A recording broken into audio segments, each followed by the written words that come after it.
Salam. Assalamualaikum warahmatullahi wabarakatuh. Waalaikumsalam warahmatullahi wabarakatuh. Yang terhormat Bapak Ketua Prodi Teknik Informatika dan Bapak Sekretaris Prodi Teknik Informatika, yaitu Bapak Iwan Iskandar MT dan Bapak Reski Mai Chandra STMSC yang sudah hadir secara online. Kemudian yang terhormat Bapak Kepala Laboratorium Kaprodi Teknik Informatika, yaitu Bapak Muhammad Afandes MT, serta yang kita hormati Bapak narasumber kita, yaitu Bapak Muhammad Fikri STMSC yang sudah bersedia hadir di pagi hari ini, serta teman-teman semuanya yang sudah hadir secara online untuk mengikuti sharing talk hari ini.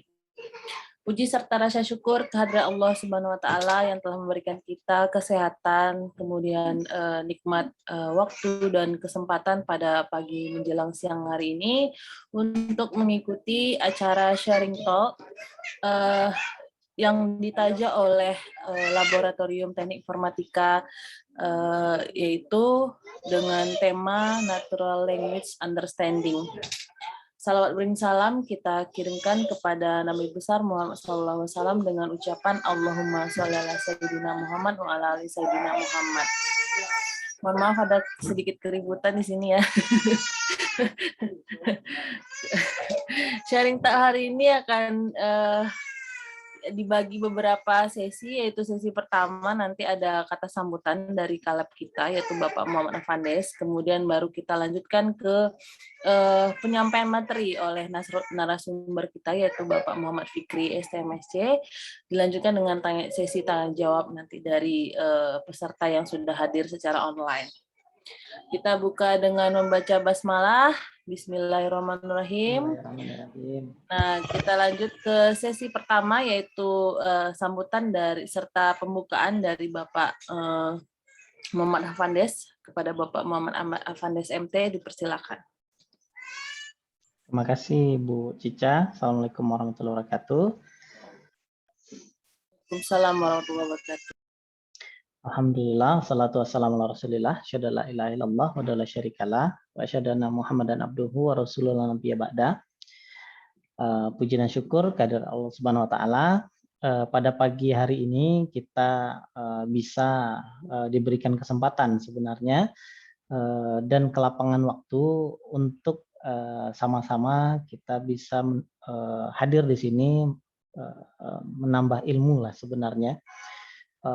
Karena acara sharing talk ini memang basic dasarnya adalah bagaimana cara kita memperkenalkan ilmu-ilmu tentang teknik komputer, teknik informatika kepada khalayak umum sebenarnya. Jadi tidak khusus kepada orang-orang yang di bidang teknik saja.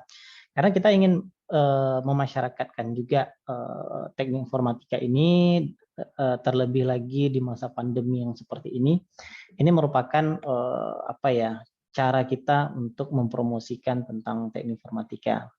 Alhamdulillah juga salawat bering salam tidak lupa kita panjatkan kehadirat Nabi besar Nabi Muhammad SAW. Allahumma sholli ala Muhammad wa ala ali Muhammad.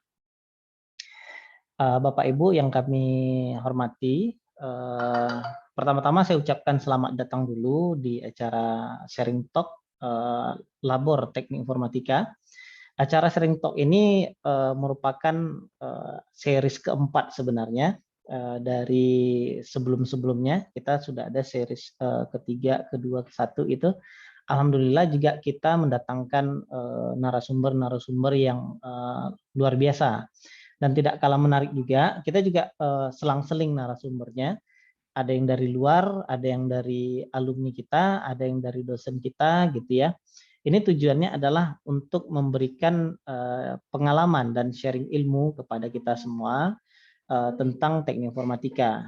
Jadi kajian kita ini akan kita kita gonta-ganti gitu ya. Jadi teringat saya kalau beberapa tahun terakhir itu di YouTube dan di sosial media lainnya dalam bentuk video itu sangat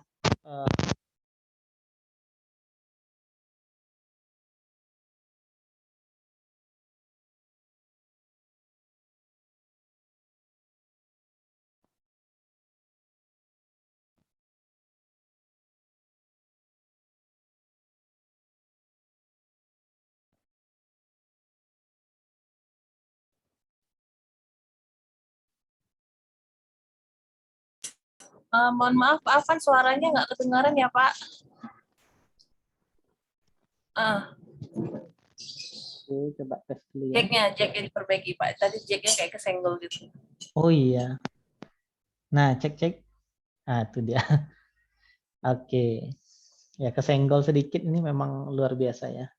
Jadi menyambung tadi itu untuk memasyarakatkan tentang teknik informatika, ini kita memang perlu memberikan sejenis ya anggap saja ini seperti ceramah tapi versinya IT gitu ya. Dan kajian-kajian kita bukan hanya kajian-kajian tentang pemrograman, mungkin masyarakat hanya tahu bahwa informatika itu hanyalah pemrograman. Nah, menurut di sinilah kesempatan kita untuk memperkenalkan tentang bidang-bidang IT dan bidang-bidang komputer, apa saja yang dipelajari di komputer ini, apa saja prospek dan dari jurusan teknik informatika, supaya memang ada teman-teman yang dari luar yang tahu tentang teknik informatika itu bisa lebih mengerti apa sih sebenarnya teknik informatika itu, gitu ya. Nah, pada sharing talk kali ini kita mengundang narasumbernya yaitu Bapak Muhammad Fikri. Beliau ini adalah dosen senior di Prodi Teknik Informatika UIN Suskariau. Nah, memang topik kali ini hampir mirip dengan yang sebelumnya, cuma ini ada yang spesial. Memang kali ini kajian kita tentang natural language processing gitu ya. Nah, ini mungkin kalau bagi yang belum tahu silahkan disimak bagaimana model dari natural language processing kali ini. Nah, ini mungkin akan menarik dan ini akan sangat bersentuhan langsung dengan apa yang sering kita alami sehari-hari, khususnya menggunakan teknologi. Nah, makanya memang kita akan terus mencari-cari praktisi dan narasumber yang luar biasa untuk kita ajak sharing gitu ya, supaya bisa menambah wawasan kita bagi yang teman-teman dari khalayak umum yang bukan dari bidang IT gitu ya, itu jadi lebih paham gitu. Oh, ternyata IT itu seperti ini ya gitu ya. Dan juga bagi mahasiswa-mahasiswa IT ataupun dosen-dosen IT itu akan menambah wawasan bahwa oh ternyata ada topik seperti ini lagi tren seperti itu. Nah, kami berharap juga dengan adanya sharing talk ini dapat menambah wawasan kita khususnya bagi kita nih dosen-dosen teknik informatika dan mahasiswa-mahasiswa teknik informatika dan umumnya bagi masyarakat umum yang sudah mengikuti. Terakhir saya ucapkan terima kasih kepada narasumber Pak Muhammad Fikri yang sudah meluangkan waktunya pada pagi hari ini ya. Mungkin ada di tengah-tengah kesibukan mau meluangkan waktu yang cukup lah kita untuk sampai siang nanti ya. Nah, kami berharap juga kepada yang lain untuk memberikan pertanyaan mumpung nih gitu ya. Praktisinya ada gitu ya, narasumbernya ada, bisa langsung nanti ditanyakan. Akhir kata saya ucapkan terima kasih kepada seluruh panitia yang sudah membantu kita untuk menyelenggarakan kegiatan ini. Terima kasih juga kepada Bu Cica yang mau menjadi moderator dan MC sekaligus gitu ya. Karena acara kita memang main sekaligus aja gitu ya, merangkap semuanya kegiatannya. Baik, itu saja mungkin yang bisa saya sampaikan pada pagi ini. Saya ucapkan terima kasih yang sudah hadir. Kita manfaatkan kegiatan ini dengan semaksimal mungkin. Akhir kata saya mohon maaf kalau ada salah-salah kata. Wabillahi taufiq wal hidayah. Assalamualaikum warahmatullahi wabarakatuh. Waalaikumsalam warahmatullahi wabarakatuh. Terima kasih kepada Bapak Muhammad Afandes yang sudah memberikan sambutannya. Selanjutnya kita masuk ke acara intinya, yaitu penyampaian materi dari narasumber kita, yaitu Bapak Muhammad Fikri. Sebelumnya saya ingin perkenalkan dulu, beliau ini adalah salah satu dosen teknik informatika yang senior juga. Nama lengkap beliau adalah Muhammad Fikri STMSC. Pendidikan S1 beliau adalah di teknik informatika UIN Suskariau, jadi salah satu alumni juga di UIN. Kemudian S2 beliau adalah di University Teknologi Malaysia di Software Engineering. Nah, pekerjaan beliau ini adalah dosen tetap di teknik informatika di bidang mata kuliah rekayasa perangkat lunak, sistem informasi geografis, dan pemrosesan bahasa alami dari tahun 2004 hingga sekarang. Kemudian beliau juga sebagai software developer itu di bidang web dan mobile. Nah, minat penelitian beliau yaitu computer aided software engineering dan natural language processing, khususnya bahasa daerah. Jadi beliau memang tepat untuk penyampaian materi yang temanya hari adalah natural language understanding. Kita berikan kepada Pak Fikri waktu dan materinya ya Pak ya. Dipersilakan kepada Bapak Fikri. Terima kasih pada Bu Siska. Ini Bu Siska pesertanya lebih ramai ya di tempat Bu Siska. Di saya cuma sendiri. Ramai sekali nih Pak. Bajunya pun seragam. Oke. Assalamualaikum warahmatullahi wabarakatuh. Waalaikumsalam. Waalaikumsalam warahmatullahi wabarakatuh. Terima kasih kepada Bapak Ketua Jurusan Teknik Informatika, Bapak Sekretaris Jurusan Teknik Informatika, juga Bapak Kepala Laboratorium Teknik Informatika, Fakultas Sains dan Teknologi di UIN Suskaryau, atas kesempatan yang diberikan kepada saya selaku narasumber pada sesi ini. Ya. Terima kasih juga atas kehadiran dari Bapak Ibu, rekan-rekan, abang adik di acara sharing talk via Zoom meeting ini. Dengan topik adalah terkait dengan natural language understanding. Saya akan share dulu. Sebentar.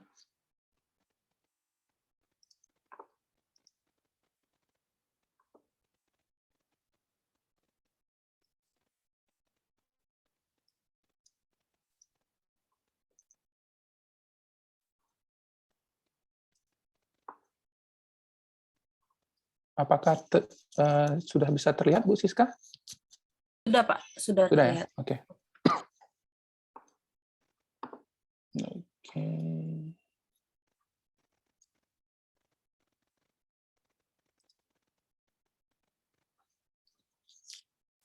Ya, sebagaimana yang disampaikan oleh Ibu Moderator tadi, perkenalkan, saya Muhammad Fikri, sebagai salah satu dosen di Teknik Informatika UIN Suskaryau.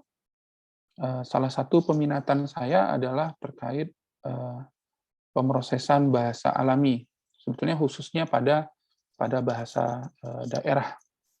Mudah-mudahan dalam waktu yang cukup singkat pada hari ini, kurang lebih 1,5 jam, waktunya cukup untuk kita bisa saling berbagi informasi, berbagi pengetahuan yang insya Allah bermanfaat bagi kita semua.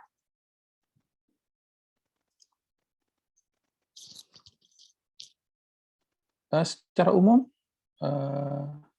presentasi saya bagi menjadi 4 bagian, diawali dengan pengenalan mengenai bahasa alami itu sendiri, kemudian bagaimana pemrosesan bahasa alami dilakukan oleh komputer, kemudian kita coba spesifik chatbot, karena saya rasa di sesi yang lalu itu juga sempat dibahas mengenai chatbot, dan diakhiri dengan bagaimana pemahaman bahasa alami dilakukan.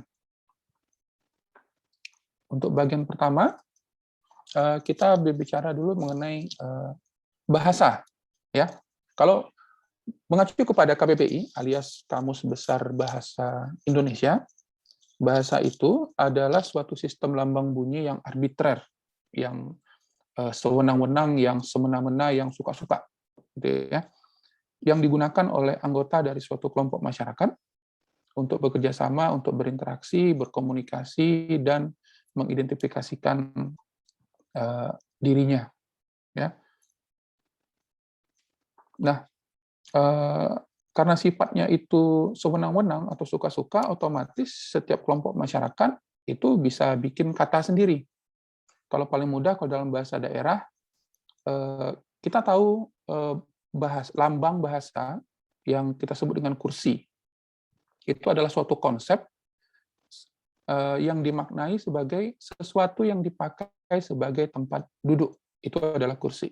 Nah, di bahasa daerah lain, di bahasa Palembang disebut dengan korsi, di Lampung ada kersei, di Betawi ada kerosi atau kerusi, dan di Ambon ada kadera. Nah, itu tiap bahasa daerah bisa menggunakan kata yang berbeda. Nah, secara umum pengkajian dalam bahasa itu meliputi 4 bagian ini saja, terkait fonologi, morfologi, sintaksis, dan semantik. Di mana tata bahasa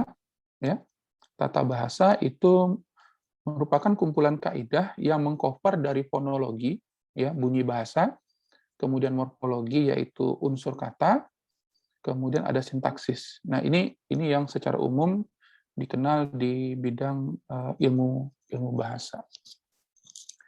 Apabila dibedah, ya, apabila kita coba bedah, maka kajian terhadap struktur bahasa itu meliputi satuan-satuan lingual, atau disebut juga unsur bahasa, atau disebut juga dengan unit bahasa, yang tersusun menjadi ada fonem,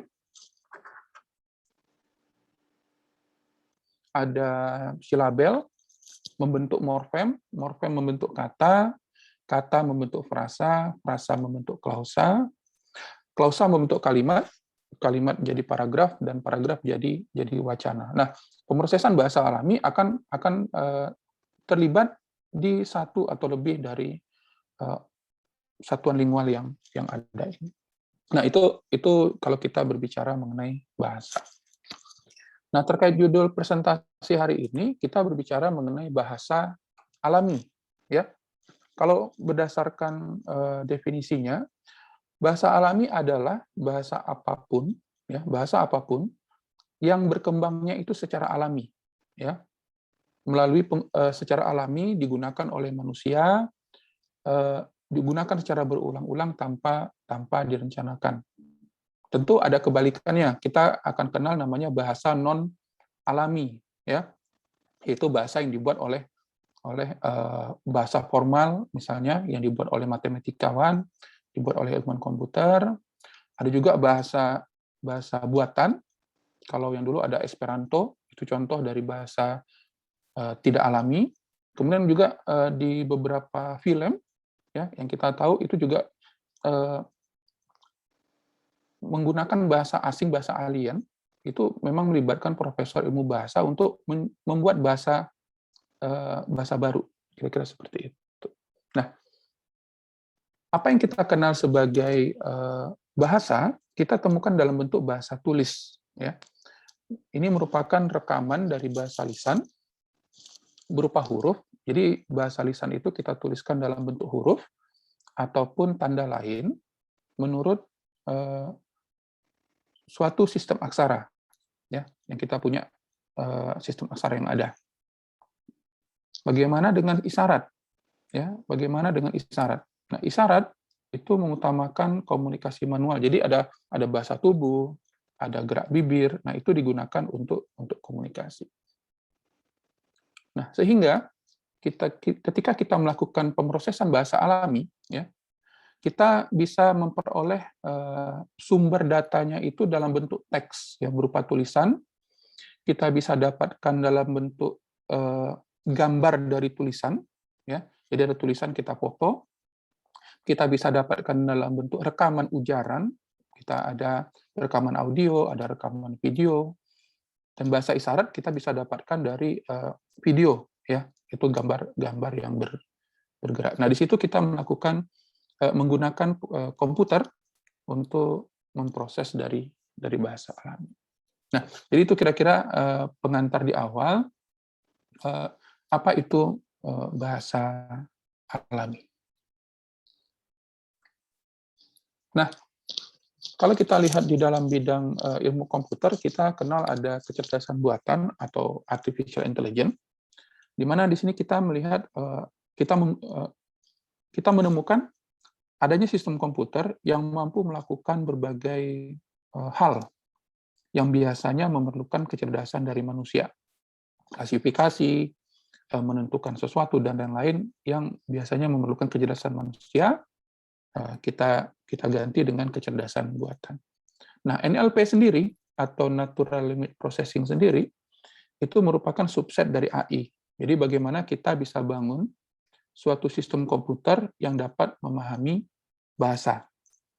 Contoh paling mudah ya, kita punya kalau di smartphone masing-masing, yang di Apple ada Siri, di Samsung ada Bixby, yang di Android ada yang menggunakan Google Assistant. Nah, itu melibatkan natural language processing. Nah, sehingga kita bisa definisikan ya. Jadi kalau natural language processing itu sendiri atau NLP itu merupakan suatu bidang ilmu komputer terkait dengan kecerdasan buatan, terkait dengan linguistik, mengenai interaksi antara bahasa alami manusia dan komputer. Nah, natural language processing sendiri itu kita singkat dengan NLP. Ya, nanti kalau teman-teman browsing di Google mencari NLP kepanjangannya, nah itu cari yang topiknya ke arah natural language processing, ya, bukan neuro linguistic programming. Jadi NLP itu ada singkatan lain, kepanjangan lain, yaitu neuro linguistic programming. Nah, ini terkait dengan psikologi. Nah, itu bukan di bidang komputer. Jadi cari yang natural language processing. Yang pasti berfokus kepada bagaimana kita memproses bahasa alami oleh manusia. Nah, pertanyaan selanjutnya adalah bagaimana komputer bisa memproses, ya? Apa saja langkah-langkahnya?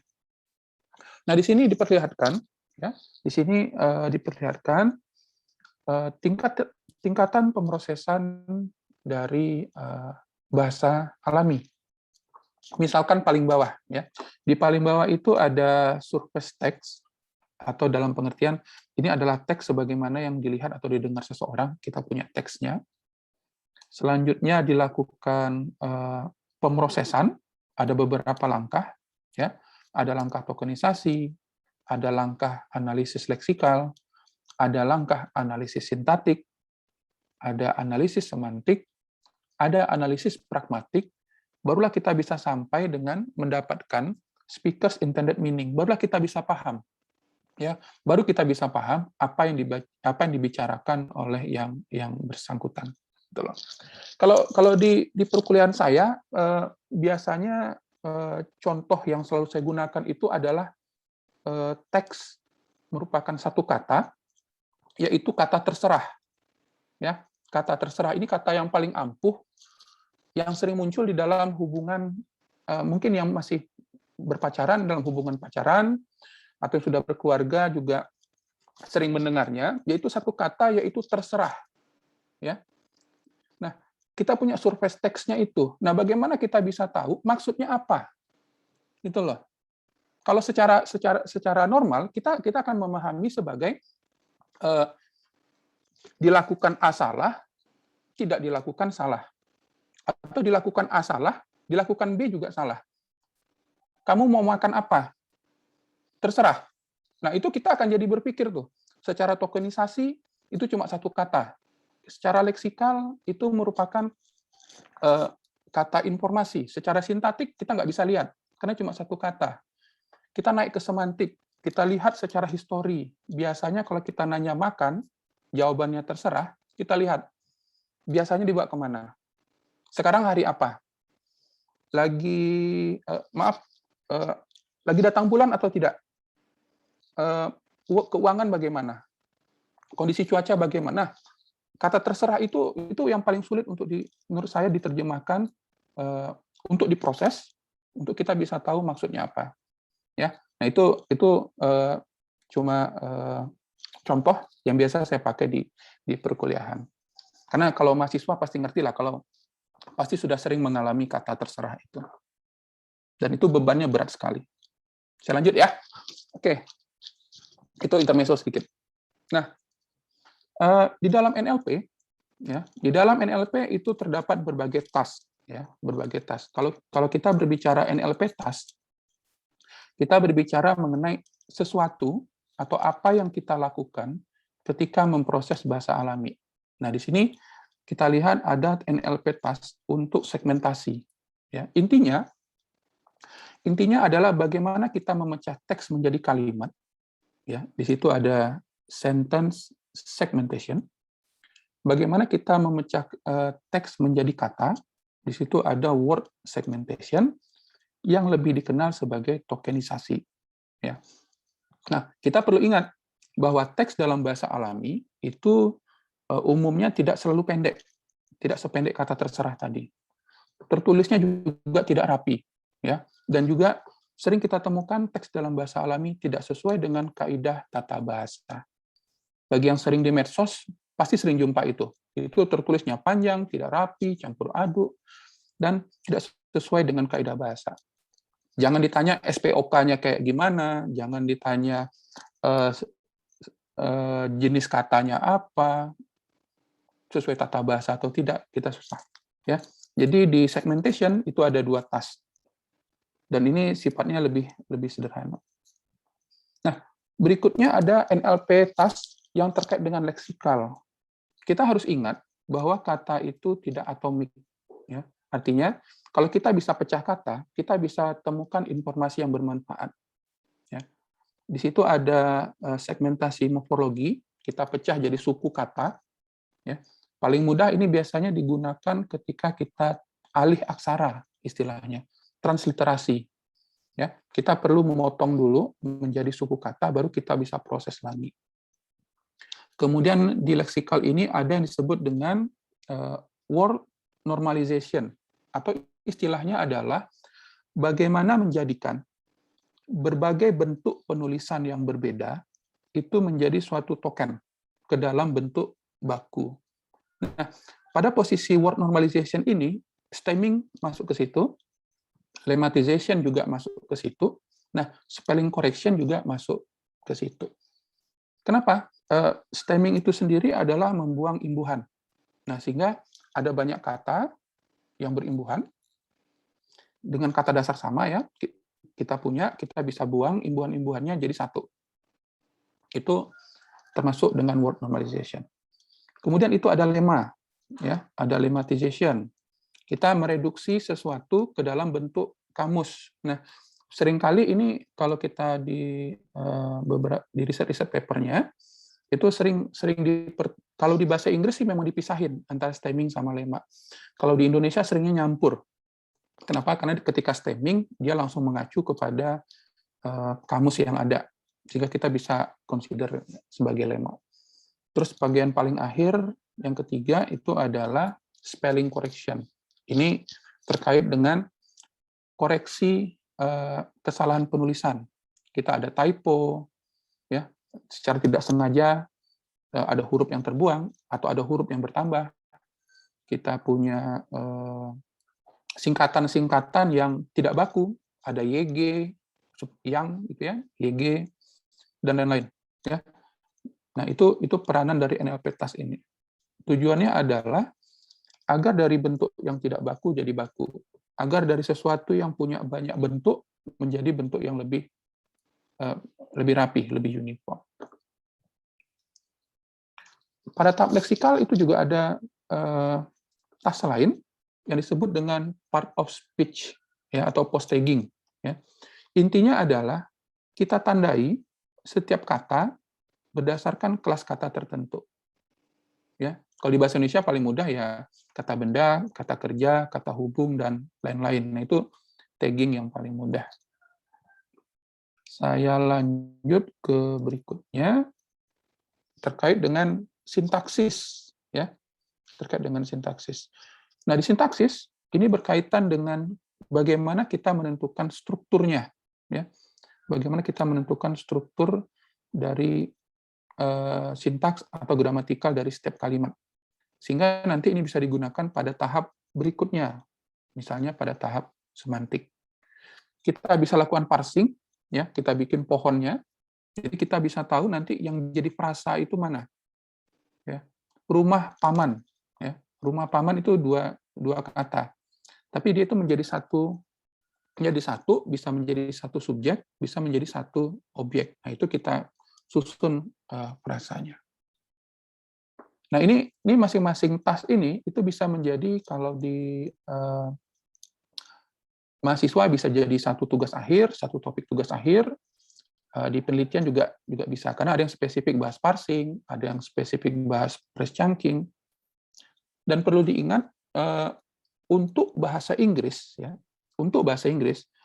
tools untuk ini itu sudah lengkap gitu ya, sudah banyak tersedia. Kenapa? Karena pemeriksaan bahasa alam itu lebih banyak di bahasa Inggris dan tools-nya udah mature. Nanti kalian ketika kita coba bahasa Indonesia, nah itu agak mulai ribet. Apalagi saya mencoba di bahasa daerah, nah itu lebih ribet lagi. Jadi kalau mau cepat proses yang bahasa Inggris, tapi kalau mau menantang bahasa Indonesia. Kalau mau susah, bahasa daerah. Kemudian ada lagi tasnya semantik. Ya, di sini kita punya ada leksikal semantik. Ya, kita coba mengaitkan dari fitur sintaktik yang tadi di step sebelumnya. Kita coba hilangin ambiguitas, kita sesuaikan sama konteks. Ya, di sini juga termasuk kita lakukan machine translation atau alih bahasa. Ini kita bisa gunakan bahasa Indonesia ke Inggris, Inggris Indonesia, terjemahan. Ya. Di sini ada contoh di grafik itu, untuk dapat melakukan alih bahasa, kalau kita lakukan kata per kata, itu paling bawah. Dari kata bahasa Inggris, jadi suatu kata dalam bahasa Prancis misalnya. Kemudian kita lihat sintaknya, mungkin kita bicara SPOK segala macam. Nah itu kita bisa susun. Ya. Kalau Inggris Indonesia kita bisa tahu lah, penulisannya kadang terbalik, gitu ya. Nah itu di sintaktiknya. Kemudian semantiknya, kita bicara makna. Kenapa? Karena ada kata-kata, ya, ada kata-kata yang kalau kita translate utuh ke bahasa lain, itu artinya aneh, gitu loh. Kenapa? Karena di bahasa lain itu ada kata yang lebih umum digunakan. Itu terkait kalau yang mau ngambil terkait machine translation. Kemudian di situ ada machine transliteration. Nah, ini alih aksara. Ini yang pernah saya bersama mahasiswa untuk alih aksara Indonesia ke Arab Melayu, ya. Dari Latin ke Arab Melayu. Sedang mencoba untuk kebalikannya. Terus sedikit lagi terkait tas, ya. Kalau ada yang mau ngambil juga ada terkait name entity recognition. Gunanya sederhana aja. Di mana kita, kalau diberikan kalimat atau teks, kita bisa tentukan entitasnya apa, dan itu termasuk jenis mana. Contoh, kalau kita punya kalimat, ada kata Soekarno-Hatta, nah itu termasuk entitas apa? Apakah itu nama jalan? Apakah itu nama bandara? Apakah itu mata uang 100.000 atau lainnya? Nah, di situ name entity recognition bisa berperan. Kemudian ada natural language generation. Mungkin kalau ada yang mau meneliti mengenai kita punya informasi dalam base data, kita mau generate itu menjadi yang bahasanya alami, gitu ya, yang seakan-akan itu ditulis oleh manusia. Kemudian di sini ada poin terkait judul, ya di situ ada natural language understanding, di mana itu sih poinnya cuma 2 yang paling umum. Satu, bagaimana komputer mengenali entitas yang ada di dalamnya, di dalam teks tersebut. Kemudian yang kedua, mengenali intent, tujuannya apa, ya, sehingga komputer nanti berdasarkan intent tersebut, entitas yang ada dia bisa bereaksi. Di bawah itu ada optical character recognition. Ini untuk bagaimana kita dapat teks dari gambar. Itu paling mudah. Masih ada beberapa lagi. Mungkin kalau ada yang mau terkait QA bisa, question answering, itu bagian dari NLP. Ada relationship extraction, sentiment analysis, kalau pakai machine learning bisa. Ya, ada topic segmentation dan recognition, ada word sense disambiguation, yang kalau kata-kata ambigu, ya, itu bisa dilakukan juga. Kemudian wacana, discourse, ya, automatic summarization, peringkasan, ya, bagaimana kalau ada teks panjang kita bisa ringkas. Kalau mahasiswa tuh kalau mau nyoba bisa diberikan input laporan kerja praktek atau laporan TA, bisa nggak dia mengeluarkan output berupa abstrak. Nah, itu bisa dicoba tuh untuk automatic summarization. Jadi dia bisa tahu berdasarkan misalnya komponen latar belakang, komponen tujuan, bab 3 metodologi, sampai ujungnya kesimpulan, dia bisa rangkum dalam 200 kata. Nah, itu kalau dia mau ambil, silakan. Ya. Selain itu ada co-reference resolution dan discourse analisis, gitu ya. Ini terkait entitas dan lain-lain. Terakhir, terkait task, ya. Kalau mau explore lebih jauh lagi, tidak berbicara teks, nah itu bisa ngambil yang speech, ya, ujaran. Kita bisa speech recognition, kita mengenali apa yang diucapkan. Ya. Di sisi lain itu ada speaker recognition, kita mengenali siapa yang ngomong. Ya, kita tidak tahu, kita mau tahu ini yang ngomong siapa. Nah, kalau speech recognition kita mau tahu yang diomongkan apa. Terus di situ ada speech segmentation untuk memotong, dan last itu ada text to speech. Ini kebalikannya. Kalau speech recognition itu dari ujaran jadi teks misalnya, text to speech adalah dari teks menjadi ujaran.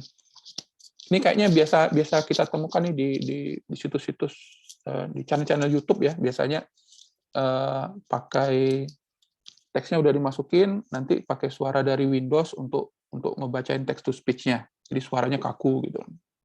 Itu bisa. Nah, bagi yang mau ekspor lebih lanjut, tools itu yang open source ada. Kalau mengerti Python itu bisa pakai NLTK. Kalau yang Java bisa pakai OpenNLP. Tentunya ini masih banyak lagi ya, dari Stanford Core NLP ada, dari Amazon ada, di Google Cloud sendiri juga ada Spacey dan lain-lain. Tapi ini dua contohnya saja. Jadi inilah bagian awal, ya, bagian awal mengenai apa itu bahasa alami, kemudian apa yang bisa komputer lakukan terhadap bahasa alami. Nah, berdasarkan tas-tas tadi, mudah-mudahan memberikan pengetahuan, memperluas wawasan kita. Kira-kira apa nih yang bisa diteliti? Ya, saya sendiri untuk dalam konteks bahasa daerah itu masih berfokus di tahapan preprocessing yang sifatnya stemming, normalisasi, kemudian sudah muncul beberapa yang mahasiswa bimbingan yang mengambil untuk penerjemahan, ya, penerjemahan bahasa. Dalam hal ini bahasa daerah, ya, dalam hal ini bahasa daerah. Selanjutnya, ini saya rasa waktu masih cukup, sedikit lagi. Kita coba yang aplikatif. Ini di sesi yang sebelumnya, bagi yang sudah ikut, ada ngebahas mengenai chatbot. Bagi yang ngerti coding, itu bisa pakai PHP framework. Ini kalau mau developnya pakai PHP, itu ada di botman.io. Ya, ini bisa digunakan. Andai kata teman-teman pengen membuat chatbot yang bisa mendengarkan ada teks sama attachment, bisa mengirim pesan teks atau attachment, bisa melakukan conversation, percakapan, gitu ya. Dan ini bisa dilingkan kepada natural language understanding, ya, layanan NLU yang ada di Google misalnya. Kemudian terakhir ada tombol pertanyaan. Apa saja attachment yang bisa? Kita bisa pakai gambar, video, audio, file, dan lokasi. Jadi itu.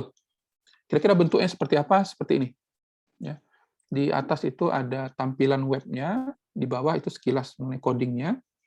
Jadi ketika user mengetik, mengunjungi website atau menggunakan platform chatting lainnya, dia bisa mendengarkan apa yang diomongkan dan dia bisa mereply, ya, bisa mereply sesuai kebutuhan. Kalau tidak mau berbasis web, mungkin bisa tersambung ke Amazon Alexa, ke Cisco Spark, Telegram, ini yang lebih umum, ya. Tidak ada WhatsApp karena WhatsApp bisnis untuk terkait API-nya itu berbayar.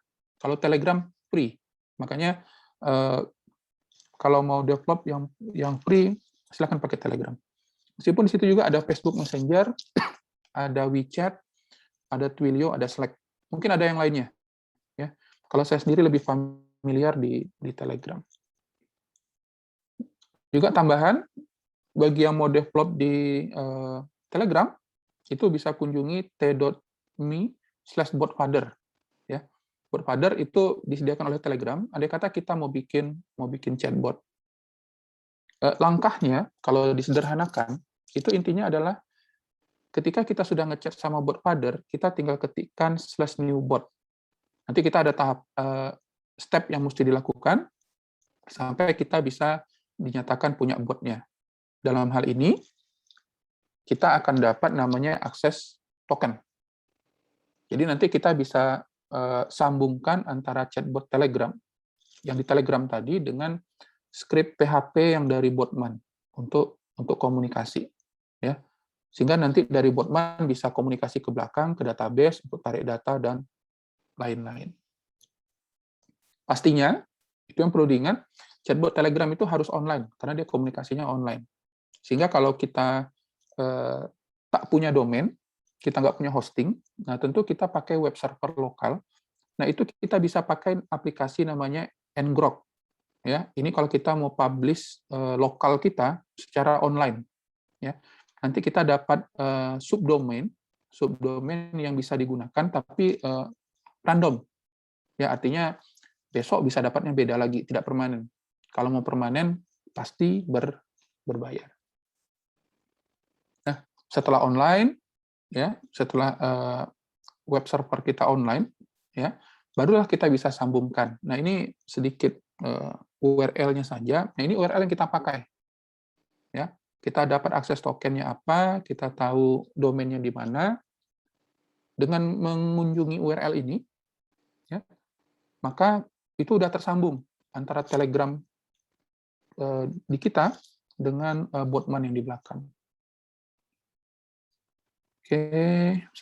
Oke, selain itu kita bisa menghapus webhook-nya dan lain-lain. Nah, itu teknisnya aja.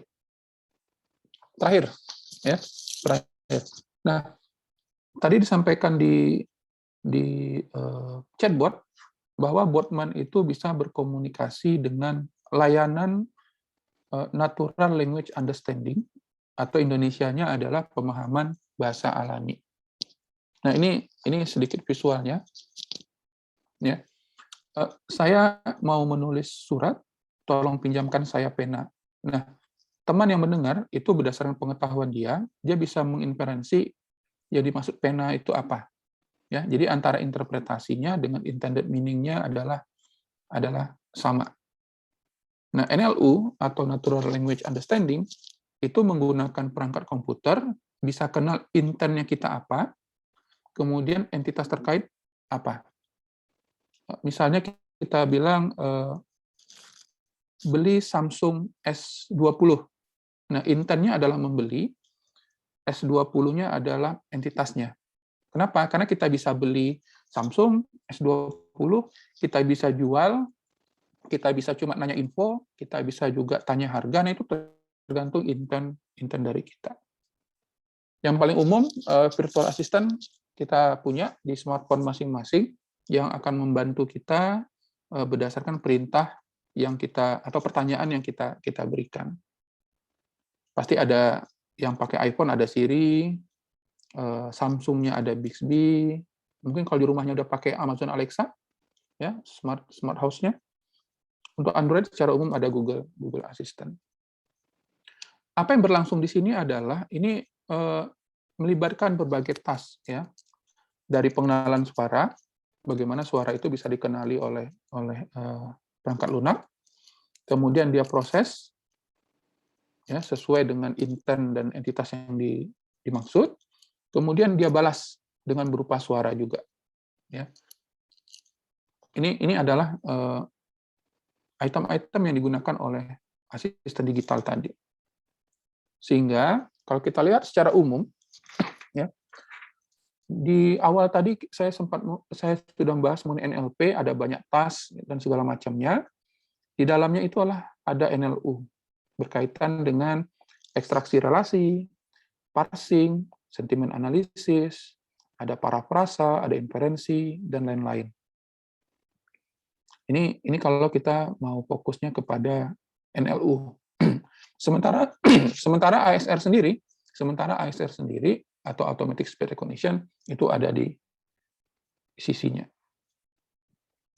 Contoh paling mudah lah untuk pengayaan aja. Di sini kita punya misalnya ada berita terkait dengan harga bahan bakar untuk pesawat terbang. Aplikasi bisa menandai mana entitasnya, bisa mengetahui, bisa mengekstrak ya relasi antara kata-kata yang diwarnai tadi. Ini contohnya sebagai berikut. Ya. Bahwa American Airlines itu merupakan bagian dari AMR, tim workernya, employee-nya American Airlines, United Airlines subsidiary-nya UL. Itu disebut dengan relation extraction. Ada juga semantic parsing. Contohnya begini, kita cuma bilang navigate me to Grand Central by bike. Ya. Nah, berdasarkan semantic parsing yang kita punya, kita tahu bahwa dia minta arah, get direction, destination-nya mana? Grand Central. Modenya apa? Bike. Apakah berjalan, apakah pakai kendaraan, mobil, motor, sepeda, atau yang lain. Nah, tinggal yang menjadi permasalahan kita adalah pertama, variasi bahasa itu banyak. Jadi kalau kita develop software untuk NLU-nya, itu variasi bahasa ada banyak. Padahal tujuannya satu, cuma menanyakan bagaimana cara ke sana. Ya. Ada berbagai pertanyaan yang bisa muncul seperti itu. Terus masalah kedua yang jadi problem adalah masalah bahasa yang digunakan. Ya. Bisa pakai bahasa Rusia, bisa pakai bahasa Cina, bahasa Korea, bahasa Arab, bahasa Jepang, dan lain-lain. Nah, itu kedua tantangan tersebut. Nah, mudah-mudahan berdasarkan presentasi singkat saya terkait natural language processing beserta natural language understanding, ini bisa memberikan memperluas wawasan kita bersama, ya.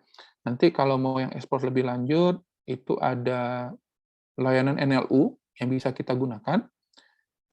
Itu ada dialog flow. Dialog flow itu tampilannya seperti ini, ya. Dan ini udah kompatibel terhadap si botman tadi. Jadi kalian bisa sambungkan itu untuk memproses. Misalnya mau bikin chatbot untuk toko online, gitu ya. Toko online mau pesan barang, mau tanya barang, dan lain-lain. Kemudian kalau mau coba alternatif dari dialog flow, ada namanya rasa, ya, rasa NLU. Nah, itu ada yang open source, Ini bedanya adalah kalau dialog tadi itu dari Google dan itu kita pakainya online. Sementara kalau rasa ini lokal, kita bisa setting server sendiri, ya, lokal. Kita bisa konfigurasi sendiri. Nah, kita bisa connect ke situ. Saya rasa itu mudah-mudahan bermanfaat ya bagi kita semua. Saya kembalikan kepada Ibu Siska. Oke, terima kasih Pak Fikri atas penyampaian materinya. Luar biasa sekali ya, materinya sangat bagus. Nah, kita masuk ke sesi tanya jawab. Bagi yang ingin bertanya, silakan raise hand atau boleh di kolom komentar. Silakan bagi yang hadir di room ini bertanya seputar apa yang sudah disampaikan oleh narasumber tadi. Mana tahu ada yang berminat untuk penelitian ke arah NLP dan NLU, jadi bisa bertanya lebih dalam lagi. Mumpung narasumbernya langsung nih pakar dari NLP dan NLU. Silakan.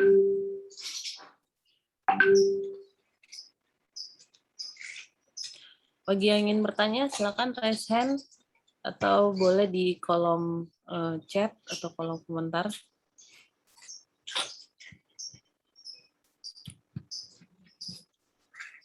Ada yang ingin bertanya? Oke, Pak, saya yang bertanya pertama ya, Pak. Boleh. Tadi kan dari materi yang Bapak sampaikan tadi ada perbedaan ternyata ya Pak antara NLP dan NLU. Ya. Oke, Pak boleh berikan ini enggak perbedaan yang sangat signifikan antara NLP dengan NLU. Nah, yang di sini Pak. Ya, betul. Yang perlu dipahami pertama adalah NLU itu mengcover semuanya, ya, mengcover semuanya. Ada berbagai task. Ini kalau kita track ke belakang, dalam upaya kita memproses atau memahami apa yang dimaksud oleh omongan seseorang atau tulisan seseorang, nah itu ada berbagai task yang kita bisa lakukan. Nah itu di-cover oleh pemrosesan bahasa alami itu sendiri. Di mana NLU atau Natural Language Understanding itu sudah merupakan bagian dari NLP itu sendiri. Karena fokus dari NLU itu sendiri adalah terkait intent sama entitas. Kira-kira seperti itu, Bu Siska. Oke, jadi NLU ini banyak tas yang dia ini apa ya? Betul, banyak tas yang bisa dilakukan.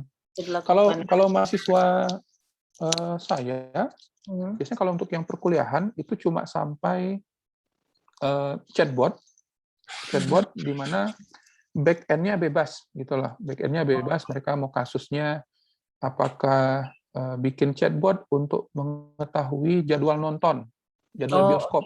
Iya. Jadwal bioskop misalnya. Nah, itu mereka bikin skrip PHP-nya untuk parsing dari website 21, kemudian dia bisa tampilin di Telegram, nanti kita bisa filter segala macam. Terkait NLU-nya, kayaknya mereka lebih fokus pakai dialog flow kayaknya. Untuk yang rasa NLU kayaknya agak belum ada yang pakai sih untuk mahasiswa. Mungkin bisa jadi penelitian buat misalnya bikin bot wawancara untuk suatu kerjaan bisa gitu ya. Betul. Jadi kalau untuk mahasiswa yang pengen nyari judul, kalau secara aplikatif yang kelihatan itu chatbot. Itu paling normal kayak gitulah, paling normal ya. Tinggal apa pertanyaan, apa lingkup yang akan kita lakukan di sana. Apakah kita mau bikin chatbot untuk layanan rumah sakit, misalnya ngambil antrian. Yang paling mudah itu, pengambilan antrian. Ini untuk yang mau, kalau ada anak KP malah enak nih kerja praktek. Oh iya. Antrian di dokter, antrian di rumah sakit. Karena ingat, ini kan efek pandemi, itu proses antrian itu inginnya tidak menumpuk. Jadi orang bisa antri dari rumah, bisa tahu datangnya jam berapa dan segala macam. Itu satu. Terus kalau mau chatbot, bisa chatbot untuk toko online, ya, chatbot untuk toko online, sehingga bisa terkoneksi chatbotnya itu dengan sistem inventory di belakang. Nah, gunanya apa? Sehingga dalam 24 jam itu ada customer service kita yang disebut chatbot otomatis ini yang bisa melayani minimal pertanyaan dari pelanggan lah. Ya. Jadi tidak perlu lagi misalnya menggaji customer-nya standby toko online cuma dari jam 7 sampai jam 6 sore misalnya. Nah, kalau sekarang udah bisa 24 jam gitu. Jadi ada sejumlah opsi lah bagi mahasiswa yang mau mengambil topik itu. Atau kalau mau lebih kompleks ya dalam bahasa tertentu, bahasa Inggris misalnya, ada bahasa Indonesia. Kalau saya mungkin akan nge-push mahasiswa itu ke yang bahasa daerah.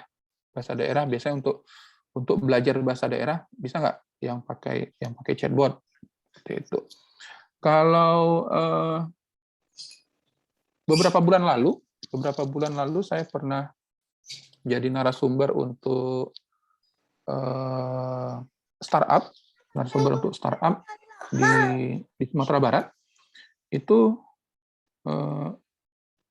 mereka problemnya lebih parah, lebih jauh lagi sih sebetulnya, karena kan mereka kesulitan akses terhadap sumber daya baik orang yang mengerti IT-nya maupun teknologinya, karena kan biasanya orang awam. Tapi kalau kita bicara mereka itu adalah startup di bidang berjualan, ya, ada punya toko online segala macam. Nah, di situ mereka belum punya yang virtual assistant tadi. Kita belum ada chatbotnya yang untuk bantu melayani konsumen. Mereka lebih berfokus kepada terima pesanan misalnya via WhatsApp atau misalnya di Telegram. Kira-kira seperti itu. Mudah-mudahan bisa mancing mahasiswa nih. Iya ya, banyak ide nih sepertinya Pak. Oke, ini di kolom chat ada pertanyaan Pak dari Pak Beni ya, Pak Beni. Pertanyaannya adalah apakah ada hubungan antara NLU dengan evolutionary machine learning? Silakan Pak. Oke, paling saya coba sambungkannya begini. Terima kasih Pak Beni. Nah, ini untuk kecerdasan buatan itu sendiri, nah itu kan kita bisa ada beberapa bidang di dalamnya. Ada NLP, ada machine learning, ada elektromekanikal, robotik misalnya. Kemudian ada knowledge storage and representation. Nah, itu kita bisa kombinasikan. Misal, NLP itu kita bikin sistem yang bisa memahami bahasa. Machine learning adalah sistem yang dapat belajar dari pengalaman. Nah, kalau kita gabungkan NLP dengan menggunakan metode machine learning, maka kita itu dapat membangun suatu sistem komputer yang dapat belajar, memahami bahasa. Kalau yang saya pernah ikuti itu terkait dengan alih bahasa atau translate alih bahasa dengan menggunakan deep learning. Nah, itu bisa dilakukan, ya. Jadi kalau tadi kita ngebahas bahasa dalam bentuk unit-unit seperti ini, kalau tadi ya kita bahas unitnya seperti ini, nah kita bisa membuat aplikasi untuk translate dari suatu bahasa ke bahasa lain cukup dengan menyertakan dua hal. Satu adalah target, satu adalah tujuan. Nah, di target itu kita punya ratusan ribu, jutaan mungkin. Paling tuh kalau dari yang pernah saya konsultasi itu paling dicoba di antara 50.000 sampai 500.000 kalimat ya dalam bahasa asal ya, dalam bahasa asal. Kemudian kita punya terjemahannya dalam bahasa tujuan dalam jumlah yang sama. Nah, itu kita bisa masukkan ke dalam deep learning, sehingga kita bisa bikin aplikasi yang bisa menerjemahkan itu. Nah, sebenarnya itu kemampuan yang dimiliki oleh Google, karena Google sendiri kan dapat mengakses banyak informasi di online, dan dia punya resource yang cukup kuat untuk melakukan itu. Jadi, bagi yang mau, mungkin bisa ngambil misalnya aplikasi translate bahasa dengan machine learning-nya pakai deep learning, misalnya seperti itu. Itu Bu, Pak Beni dan Bu Siska. Oke, gimana Pak Beni? Apakah cukup jelas? Masih ada lagi kah di chat? Banyak Pak, sepertinya kayak. Lanjut. Oke, kita lanjut ke pertanyaan Bu Siti Ramadhani. Okay. Ya, dari Pak Beni cukup. Oke, dari Bu Siti, Assalamualaikum Pak narasumber, boleh minta penjelasan lebih lanjut tentang contoh gambar tadi yang meminta dibuatkan surat. Proses apa yang dilalui dengan NLP untuk memproses pesan tersebut sehingga bisa ditanggapi oleh komputer? Silakan Pak. Dari Bu Siti. Ada gambar tentang surat. Saya lagi nyari. Yang mana? Di bagian mana ya? Boleh Bu Siti dibantu. Surat. Saya lagi nge-scroll. Oke. Inputan untuk NLP kita bisa pakai teks, itu satu ya. Kita bisa pakai teks. Kalau kita dapatnya bentuknya berupa gambar, nah kita harus melalui tahapan. Kalau berdasarkan tas yang ada, berarti kita harus melalui optical character recognition. Jadi terjemahin jadi gambar, jadi teks. Ini kalau surat yang dimaksud itu ya, surat dalam bentuk gambar yang hasil foto translate ke teks. Nah, itu optical character recognition. Itu bisa jadi satu skripsi tuh bagi mahasiswa. Kemudian kalau misalnya sudah dapat dalam bentuk teks, ya, entah itu file Word, entah itu PDF, segala macam, saya rasa kalau Python Java itu bisa mengekstrak, ya, bisa mengekstrak teks yang ada di dalam file Word atau teks yang berada di dalam PDF.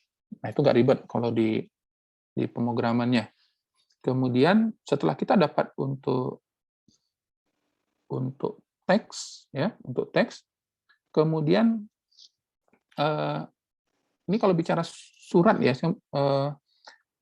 surat itu memiliki komponen, ya, memiliki komponen sama seperti kita membaca buku, membaca halaman. Dalam buku kita punya ada bab, ada subbab, segala macam. Nah, itu ada komponen. Nah, itu komponen itu yang kita mesti pisahkan. Karena ingat, yang paling penting ingat adalah komputer itu melihat itu sebagai kumpulan bit, ya. Ada kumpulan bit, ada kumpulan karakter. Nah, itu kita harus melakukan parsing. Melakukan parsing, kita harus kita lakukan segmentasi dulu, ya. Kita potong dulu mana yang bagian kepala, mana yang bagian tujuan, mana yang paragraf-paragraf, mana bagian kalau surat ada kaki surat, misalnya seperti itu. Baru kita bisa berfokus kepada memproses per paragrafnya. Nah, di paragraf itu sendiri, barulah kita bisa misalnya, kita punya paragraf itu kumpulan teks. Tergantung apa yang mau dicapai. Kalau kita mau melakukan klasifikasi, kita bisa libatkan stemming, kita potong-potong sehingga kita dapat fiturnya. Kalau dia adalah sudah baku, berarti tidak perlu spelling correction. Tapi kalau kata-katanya itu dari medsos, tidak baku, nah itu kita perlu spell correction. Kemudian kalau kita pengen jelas strukturnya, kita bisa pakai post tagging, jadi kita bisa tahu yang mana kata kerja, kata benda, dan segala macam. Kemudian bisa dibuat pohonnya, ya, ada pohon parsingnya, sehingga kita bisa tahu yang mana satu frasa dan mana frasa yang lain. Jadi NLP ini memiliki berbagai task sesuai kebutuhan kita. Apakah kita cuma motong saja, kita makna leksikal saja, kita cuma sampai analisisnya sintaktik saja, apakah udah sampai semantik, gitu loh. Kalau kita memproses pesan, ya, sebagian ditanyakan oleh Bu Siti tadi, nah kita mau reply-nya, menanggapinya sampai sejauh mana. Nah, itu kita bisa gunakan berbagai tas yang ada. Mudah-mudahan itu jadi gambaran umum, ya. Mudah-mudahan itu jadi gambaran umum dengan tahapan pemrosesan ini, di mana setiap pemrosesan itu memiliki tas, ya. Kita bisa proses berdasarkan tas yang ada pada tahapan tersebut. Dan perlu diingat, proses dari satu tahapan itu output-nya itu bisa digunakan pada tahapan berikutnya. Sehingga nanti kalau ada yang mau mengerjakan tugas akhir terkait sistem otomatis balas email. Misalnya kita dapat email nih, kita mau auto balas, ya. Nah, itu bisa dilakukan. Itu pengantarnya Bu Siska dan Bu Siti. Terima kasih Bu Siti. Oke, terima kasih. Gimana Bu Siti? Oh, tadi di Bu Siti ada bikin ini Pak di kolom chat itu tadi ada slide seperti komunikasi formal antara dua orang. Oh, yang dua orang itu yang ini. Sebentar.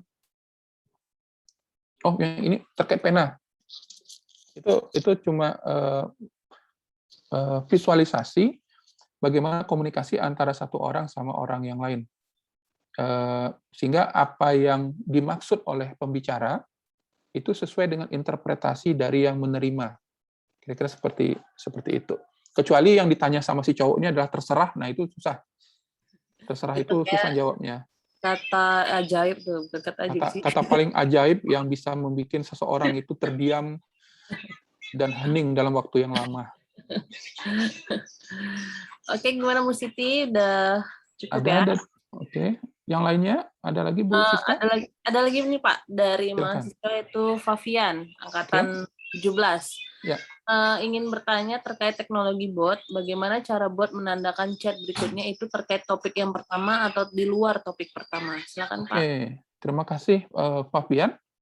Jadi kalau kita membuat chatbot, itu format umumnya adalah tanya sama jawab.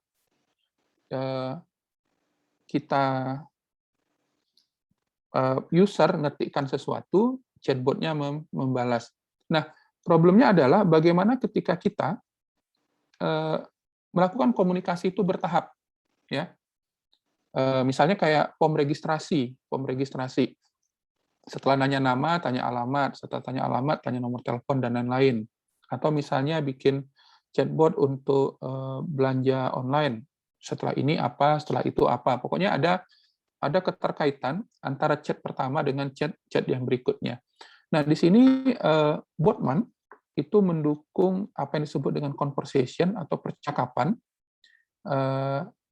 Nanti bisa eksplor lebih lanjut kalau penasaran di botman.io. Nah, di sini dia menggunakan apa sebutnya ya? Kita nggak nyebutnya basis data, oke lah, basis data, tapi jangan ngebayangin kayak MySQL apa segala macam. Dia pakai file system aja. Saya kalau nggak salah, ini mungkin di layar nggak akan terlihat. Saya coba lihat sesuatu.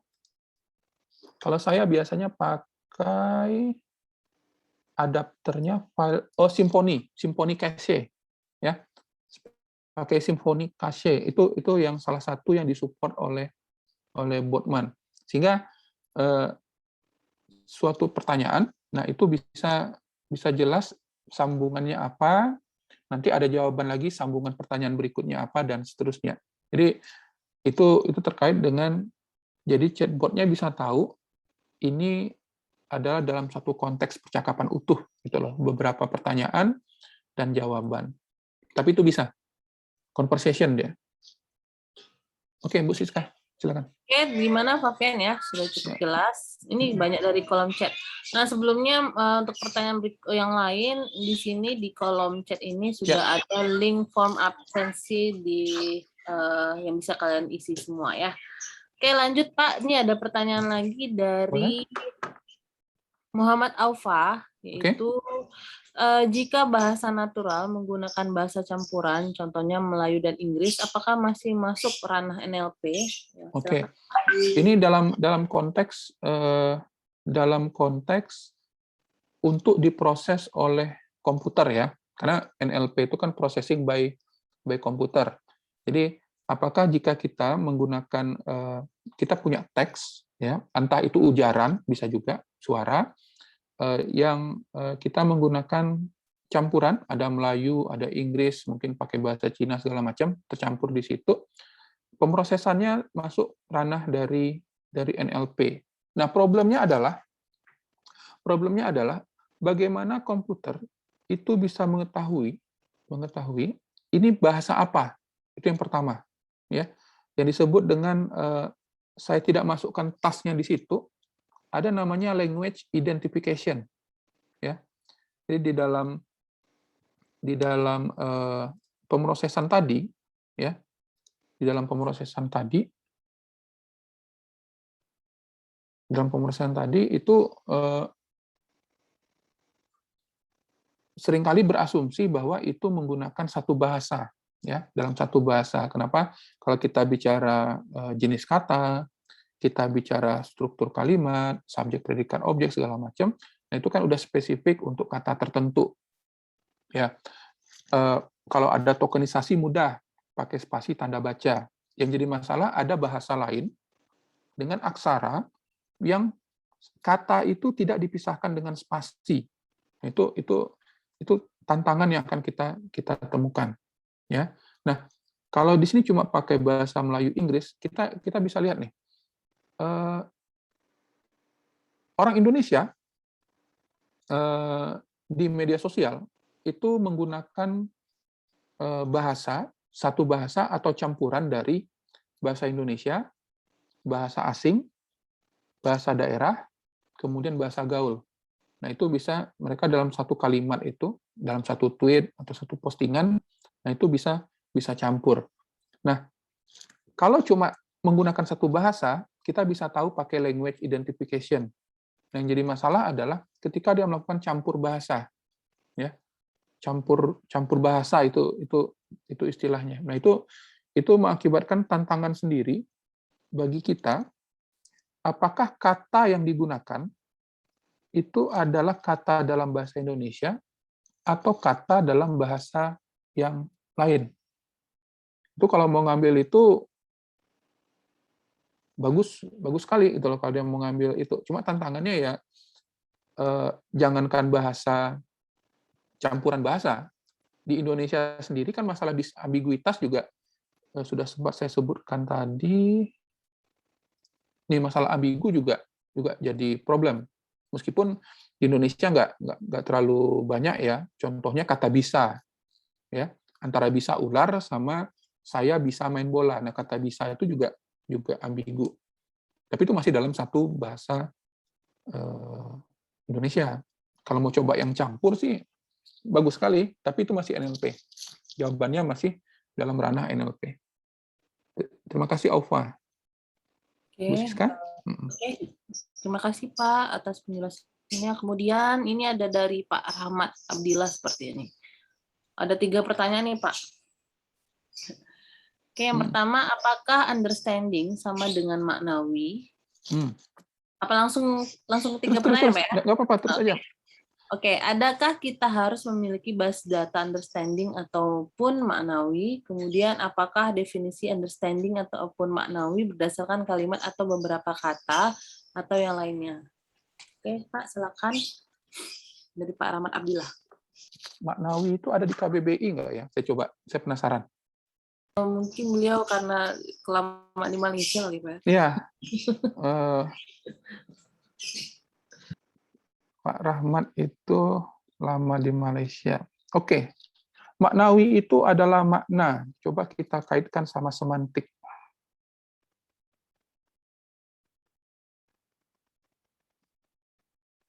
Semantik. Oke. Ya. Ini berkaitan dengan tahapan keempat, yaitu analisa semantik. Analisa semantik, di mana di dalam analisa semantik itu ada satu task yang namanya natural language understanding. Artinya untuk memaknai suatu kalimat itu ada berbagai cara yang kita bisa lakukan sesuai kebutuhan. Di mana salah satunya adalah yang language understanding tadi. Understanding itu cuma fokusnya adalah kenali intent apa, entitasnya apa. Dia cuma berfokus kepada dua itu. Nah, kita ketika mau develop, tentunya kita sesuaikan dengan kebutuhan kita, ya. Kita mau processing sejauh mana, itu satu, ya, pada langkah mana kita mau proses. Kemudian yang kedua adalah pada langkah tersebut tas apa yang kita perlu gunakan dan disambungkan sama tas yang lain, gitu ya. Jadi tidak melulu suatu tas itu wajib dipakai. Kita gunakan sesuai kebutuhan. Apakah kita memerlukan penentuan frasa? Perlu nggak kita kenal frasa? Kalau di machine learning untuk klasifikasi teks misalnya tidak perlu tahu frasa, oke, berarti kita nggak perlu libatkan itu. Misalnya ada sentimen analisis, masih di semantik juga nih. Perlu nggak kita melakukan yang disebut dengan negation handling? Kita menangani negasi. Misalnya bagus, kata bagus itu positif. Kata tidak bagus itu memaknainya jadi negatif. Tetapi kalau tidak bagus itu kita langsung potong, ya kita langsung potong saja menjadi dua token berbeda, nah itu akan kehilangan makna, ya akan kehilangan makna. Gitu. Nah jadi itu berkaitan karena understanding itu merupakan task yang berada di dalam tahapan semantik. Selanjutnya adalah apakah kita harus memiliki basis data? Ya, jawabannya ya.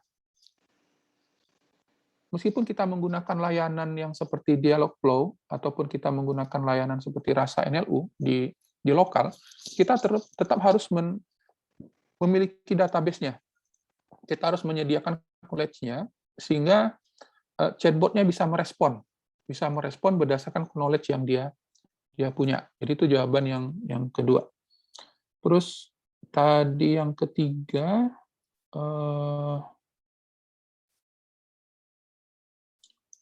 kayaknya udah terjawab. Yang ketiga udah terjawab di poin 1 by definisi ya, by definisi. Seperti itu. Terima kasih Pak Rahmat. Terima kasih juga Pak. Lanjut, ini Pak ada lagi dari Muhammad Ihsan di kolom chat. Ya, Muhammad Ihsan, yaitu bisakah NLP dipraktekkan pada proses elisitasi kebutuhan pada requirement engineering, di mana NLP ini digunakan untuk menerjemahkan maksud dari klien agar dapat dipahami saat menganalisa kebutuhan. Silakan Pak.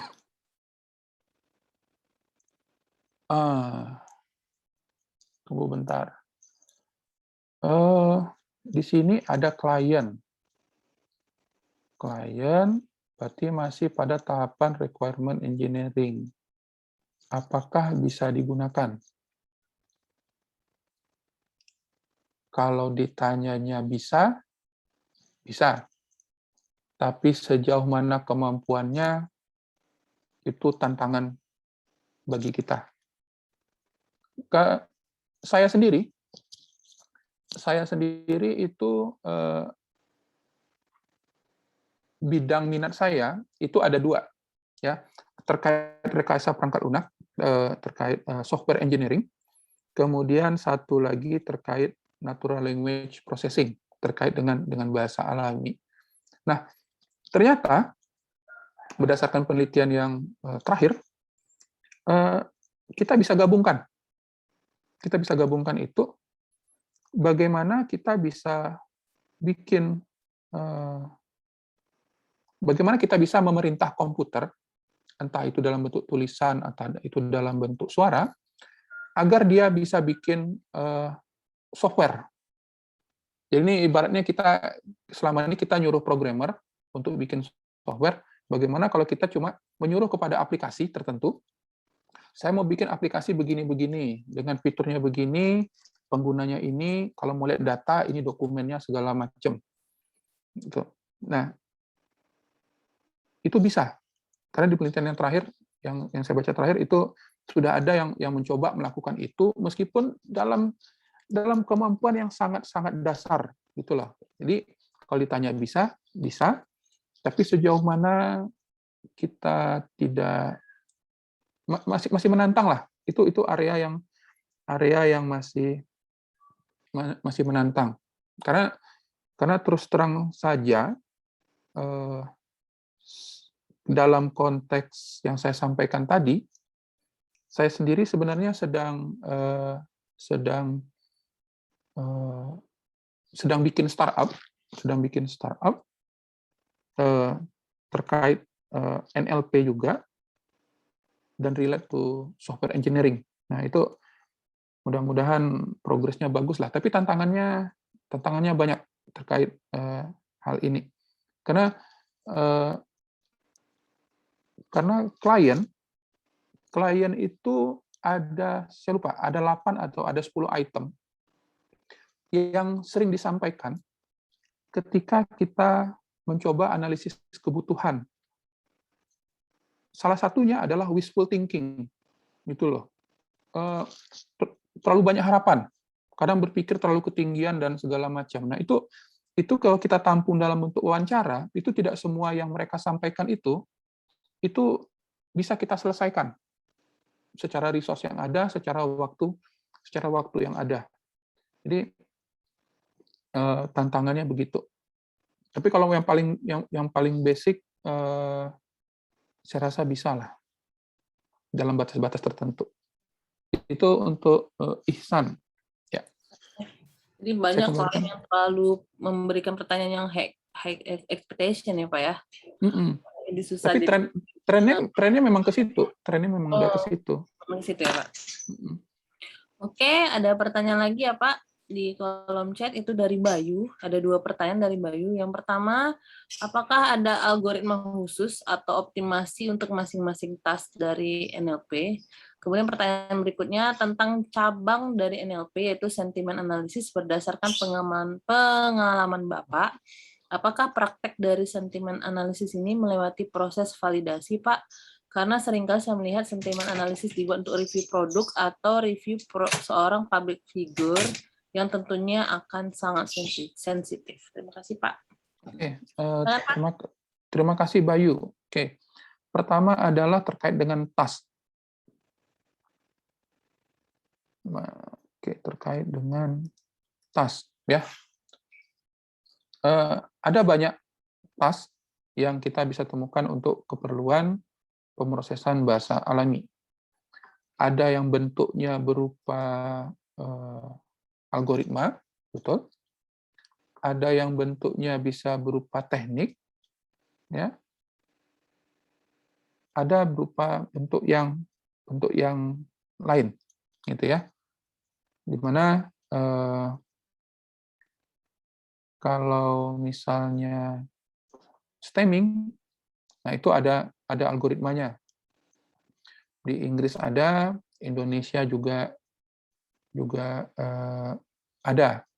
Mahasiswa tuh umum pakai tuh. Kalau yang Indonesia biasanya pakai Nazif Adriani, kalau nggak pakai ECS. Nah, itu yang di Inggris juga ada. Kalau Inggris malah udah lebih lengkap. Tapi ada juga yang sudah tersedia dalam bentuk library misalnya. Tinggal kita panggil. Untuk part of speech, kita tinggal panggil, nanti kita bisa langsung dapatkan pohonnya, ya. Pantry-nya langsung dapat. Nah, itu ada, gitu ya. Nah, kalau terkait optimasi, mungkin ini dikaitkan dengan kalau kita misalnya sudah punya, kita udah tahu ada algoritma tertentu, ada tahapan tertentu di task NLP. Nah, kita mau bikin yang lebih bagus. Itu bisa dilakukan. Tapi kalau pertanyaannya apakah bisa optimasi, saya rasa saya belum tahu tentang hal itu. Tapi kalau kalian mau ekspor untuk mengoptimasi yang sudah ada, bisa. Toh buktinya algoritma stemming bahasa Indonesia ada banyak kok. Ada Nazib Adriani, ada ECS, ada Asia, dan ada beberapa lainnya. Dan mereka itu menggunakan pendekatan, kalau bicara khusus stemming, itu ada beberapa pendekatan. Mereka pakai pendekatan afiksasi removal, penghapusan imbuhan, dan dictionary lookup. Sebetulnya masih ada 2 pendekatan lain yang bisa digunakan. Mana tahu ada mahasiswa mau coba membandingkan bagaimana kalau algoritma Nazif Adriani yang pakai afiksasi removal dan dictionary lookup dibandingkan dengan metode yang lain. Kalau misalnya pakai pendekatan yang ada di teori bahasa otomata misalnya. Nah, itu bisa dilakukan. Tapi itu andai mahasiswanya memang berminat menyentuh bikin algoritma. Kemudian akan membahas mengenai Big O untuk menghitung nilainya, optimasinya, dan lain-lain. Itu nomor 1. Terus nomor 2, terkait dengan sentimen analisis.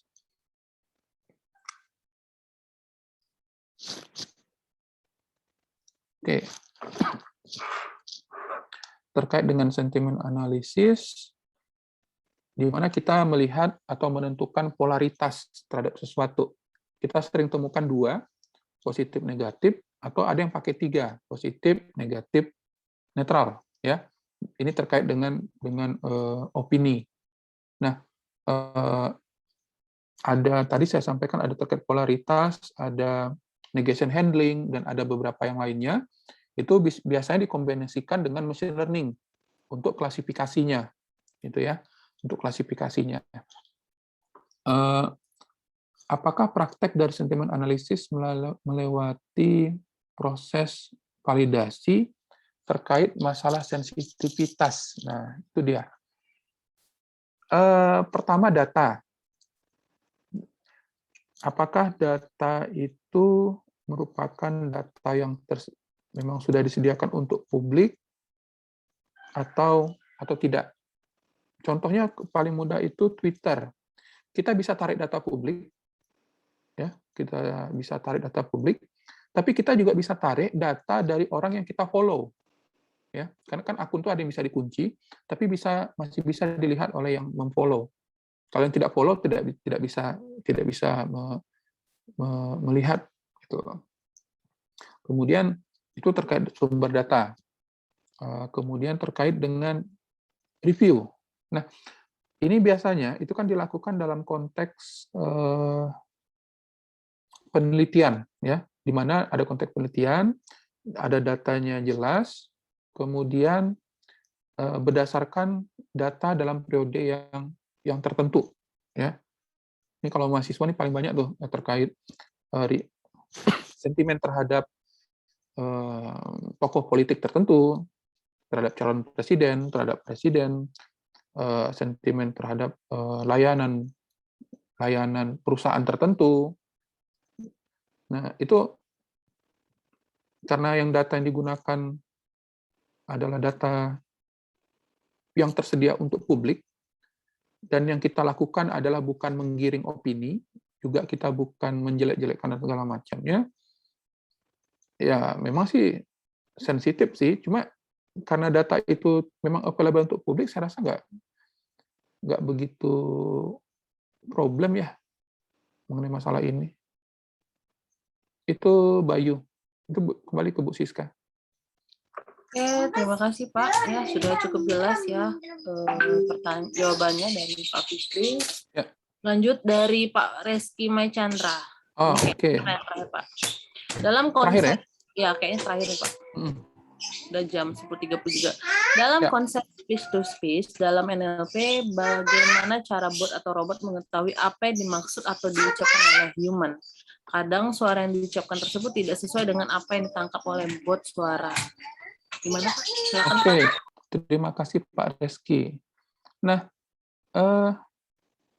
kalau kita berbicara mengenai virtual assistant, ya, kita seperti Siri, Bixby yang merespon terhadap suara dari kita, perintah dari kita dan membalasnya. Virtual assistant ini menggunakan tiga tahapan. Tahapan pertama dia pengenalan suara, tahapan kedua dia memproses, tahapan ketiga dia memberikan feedback. Nah, kalau dia tidak dapat menangkap nih suaranya, jadi suaranya bisa saja tidak jelas dan segala macam, kayak lagi batuk dan segala macam, lagi serak gitu ya, lagi serak. Nah, itu jadi problem pertama ya, bagaimana dia bisa mengenali suaranya. Kalau pengenalan gambar juga sama. Kalau gambarnya terlalu blur atau dimensinya terlalu kecil, nah itu akan jadi problem juga terhadap akurasi. Jadi satu menangkap suara, bagaimana perangkat kita itu bisa menangkap suara yang disampaikan, yang kita ucapkan, itu satu. Kedua adalah bagaimana setelah dia menangkap, kemudian dia memproses, entah itu dia cocokkan dengan menggunakan berbagai algoritma pada speech recognition, ya, berbagai algoritma pada speech recognition. Saya lupa, tunggu, saya ada speech translation.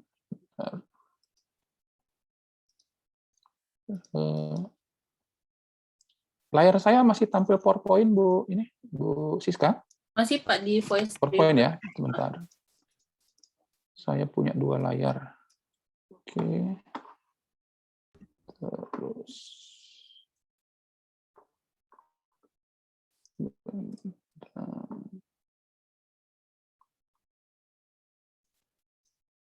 Saya ada materi speech recognition, tapi sebetulnya memang tidak dimasukkan untuk yang presentasi ini, karena yang sudah ada saja itu sudah sampai 50 slide. Kalau saya masukkan teruskan hajar nih bisa tembus 100 nih Bu Siska. Bisa sampai sore ya Pak. bisa kita tuntaskan itu. Oke. Jadi kalau workshop itu jadi 3 hari itu. Kalau Dari kalau Tapi keren saya juga Pak buatin workshop Pak. Coba saya stop sharing, saya stop PPT-nya, saya pindah ke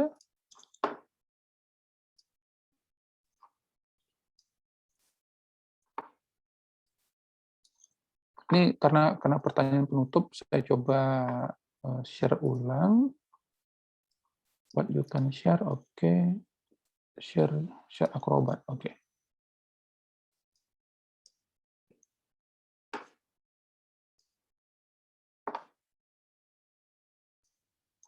Sebentar, saya terlalu banyak layar. Kelihatan Bu Siska? Kelihatan Pak? Ada PDF ya? Ada. Coba kita zoom. Kelihatan nggak? Ini masih di kayaknya materi yang tadi Pak, relation extraction. Oh, bukan. Sebentar. Saya stop, saya share, desktop. Ini udah? Ya, belum? Udah Pak. Oke.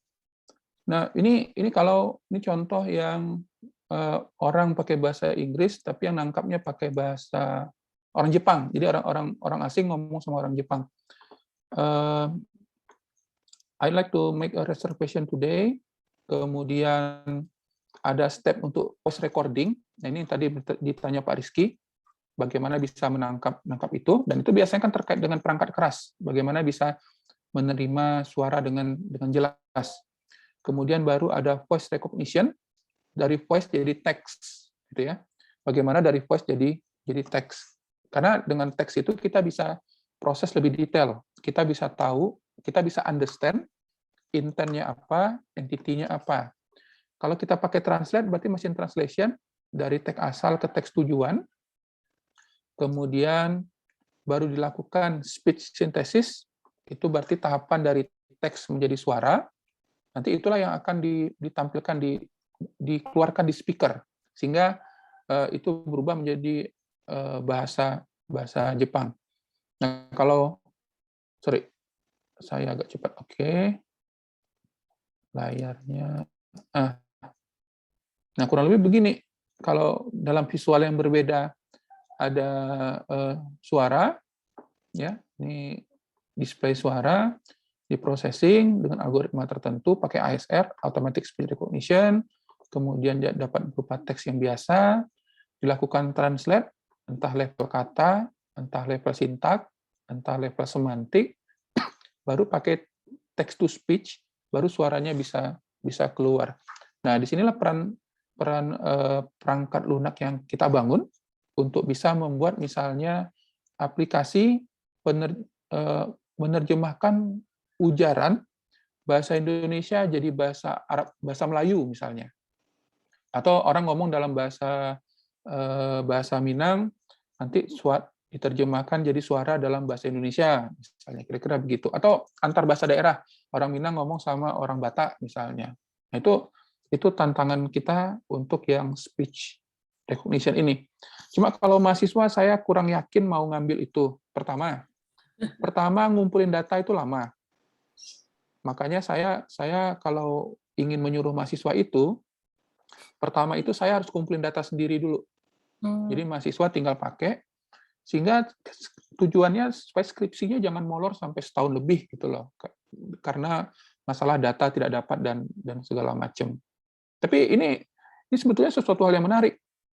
Bikin aplikasi Android yang menerjemahkan ujaran bahasa Minang ke bahasa Batak dan sebaliknya. Itu menarik tuh Bu Siska dan Pak Rizky. Ini tadi Pak Beni juga ini topik yang menarik untuk yang mau lanjut PhD nih Pak. Oke. Mungkin dari sisi pronunciation juga berpengaruh ya Pak apabila logat betul. Apalagi misalnya kalau pakai bahasa Inggris di Google Assistant aja yang bawaan dari Google gitu, kalau misalnya kita salah pengucapan nanti makna yang dia tangkap itu berbeda misalnya gitu. Jangankan itu, kita nonton YouTube mungkin dalam bahasa Cina, bahasa Korea, atau mungkin bahasa India gitu kan, kita nonton film, tapi ada subtitlenya yang pakai automatic translation. Nah, itu mereka terjemahannya juga Iya, ya berantakan. tidak 100% akurat Iya, gitu loh. berantakan. Gitu. Oke, Pak, terima kasih. Ada aja lagi nih dari Pak Reski nih. Kapan kita buat Tambahan boleh, workshop? boleh. Kapan kita buat workshop atau training NLP tentang teks atau suara atau image? Nah, dari Pak Reski, Pak. Oh, itu tiga workshop itu.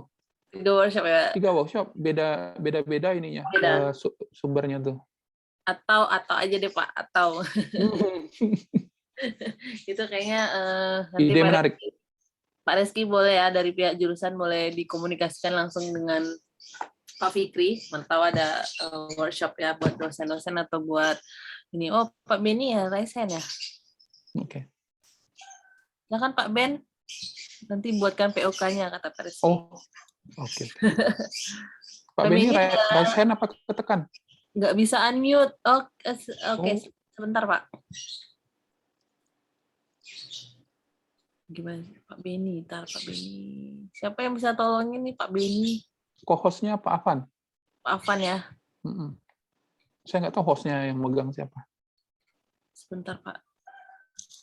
Cica bisa deh kayaknya. Oh nggak bisa. Oh, udah. Bisa. Ya, terima kasih Bu Cica, Pak Fikri. Menarik sekali nih apa yang dipaparkan Pak Fikri. Memang kalau boleh nanya, ini ada satu lagi yang ingin saya tanyakan terkait approach atau pendekatan yang mungkin kita lakukan ya. Kalau saya lihat yang disampaikan Pak Fikri tadi, mungkin karena background Pak Fikri selain peneliti juga developer ya. Jadi banyak yang disampaikan Pak Fikri terkait juga dengan bagaimana ngedevelop atau ngedeploy NLP ini dalam application gitu ya, terapan gitu. Nah, kalau dari sisi penelitian kan berarti kita kayaknya harus mundur ke fundamental teoritisnya, bahkan ke math-nya, kemudian algoritmanya, pokoknya mulai dari nol lah gitu ya, from the scratch kita harus tahu prinsip-prinsipnya mulai dari nol banget gitu. Nah, dari sisi peneliti ini akan menarik sekali, karena kalau kita emang ngebahas dari fundamentalnya, peluang kita untuk menemukan atau mengembangkan novel metodnya akan masih terbuka lebar nih Pak Fikri, masih terbuka lebar karena untuk topik NLP ini kan istilahnya termasuk isu yang baru dan peluangnya itu masih sangat besar dibandingkan dengan yang konvensional yang udah mencapai state of the art-nya. Nah, kalau dari sisi yang ingin saya tanyakan adalah kira-kira untuk fundamental math atau prinsipnya itu kemana-mana aja Pak Fikri yang harus dikuasai supaya itu juga mungkin bisa jadi rujukan anak-anak S1 kalau mau ngambil ke TA ke fundamentalnya itu bisa ngambil apa aja, atau yang mau lanjut S2 itu nanti bisa menganalisis dari sisi apanya gitu. Mungkin gitu Pak Fikri, terima kasih. Oke, silakan Pak. Ini di layar ada AI nampak Bu Siska? Ada Pak, speech translation. Oke. Ya memang ada sejumlah slide yang tidak sempat saya masukkan. Ini adalah dalam satu konteks lah, misalnya speech translation, kita menerjemahkan ujaran. Ini bisa dengan metodologi machine learning, khususnya deep learning, karena tren ke belakang itu udah muncul deep learning. Itu satu ya. Saya ingat saya waktu itu sama Pak Beni sempat ikut nih yang mengenai deep learning ini, ada workshopnya lah. Kalau bicara dia sudah perlu diproses, ada text generation, QA, context generation, classification. Di belakangnya itu sebenarnya metode-metode yang bisa digunakan tuh udah ada satu di beberapa bagian dari tas NLP ini. Cuma untuk bahasa Inggris pada umumnya, umumnya digunakan untuk yang berbahasa Inggris. Sementara untuk yang berbahasa Indonesia misalnya itu belum banyak yang ekspor ke situ.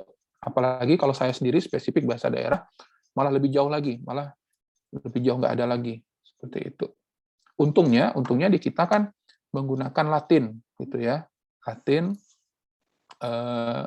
Kemudian berbeda dengan bahasa, misalnya kalau kita mau proses yang bahasa Arab, bahasa Korea dan lain-lain, yang India kayaknya yang ada tidak pakai spasi segala macam. Kemudian ada speech recognition, kalau mau dialihkan ke vision bisa, dikaitkan dengan robotik juga bisa. Ini ada juga terkait dengan planning. Nah, bagi mahasiswa yang mau mengambil itu, yang paling, kalau untuk S1 sih yang paling mudah menerapkan dari metode yang sudah ada. Artinya bagaimana ketika suatu metode untuk bahasa Inggris itu, bagaimana ketika kita terapkan untuk yang bahasa Indonesia. Misalnya itu salah satunya. Karena kenapa kita kalau mau nyari parsing atau tree-bank yang untuk bahasa Indonesia itu masih ada kesulitan lah. Meskipun di Indonesia sendiri memang kalau pionirnya termasuk Bu Ayu Purwarianti kalau nggak salah, juga di belakangan juga sudah ada beberapa konferensi terkait INA NLP, ya NLP untuk bahasa Indonesia, itu mungkin bisa cek ke situ tuh, terkait publikasi-publikasi untuk INA NLP. Kalau yang untuk level S2 cenderung pada level udah lebih mendetail. Nah, kalau yang Pak Beni sampaikan itu udah levelnya S3 tuh. Udah levelnya S3 untuk keterbaruan. Nah, saya rasa untuk saat ini saya belum bisa kasihkan contoh yang terlalu mendetail. Mungkin kita bisa eksplor lebih lanjut untuk dapatkan informasi yang lebih clear lah untuk pertanyaan Pak Beni tadi. Meskipun yang umum tetap sama ya, kita bisa pakai di machine learning, ada banyak metode yang bisa kita gunakan, tapi itu biasanya untuk anak S1, S2 juga masih bisa, sama deep neural network. Tapi tetap sama ya, konsepnya adalah kita coba lihat di bahasa Inggris sebenarnya udah komplit. Bagaimana ketika kita menerapkan yang sudah ada terhadap bahasa Indonesia yang belum komplit ini. Seperti itu. Bu Siska ada? Atau Pak Beni masih raise hand atau Bu Siska?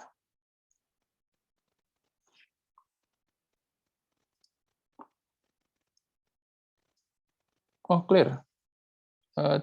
Oke, Pak Beni. Bu Siska ada? Atau Pak Afan?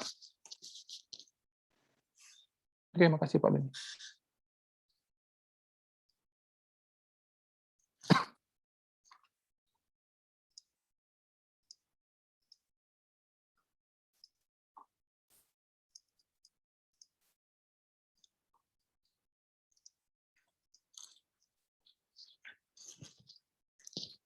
Bu Siska bermasalah di mood-nya. Oke.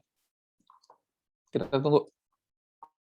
Ya, mudah-mudahan Bapak Ibu, teman-teman, abang adik sekalian, mudah-mudahan ini bisa memperluas wawasan lah, bahwa kalau untuk NLP itu sendiri, intinya untuk bahasa Indonesia itu masih bisa diekspor lebih lanjut, ya.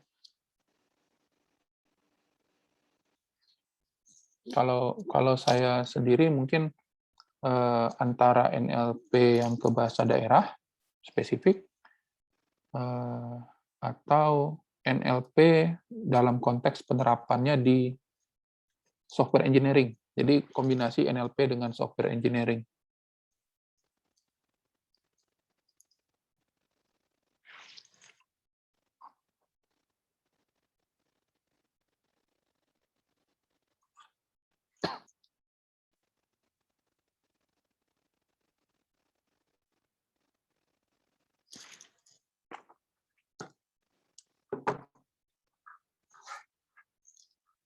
Kita tunggu sebentar dari Bu Siska.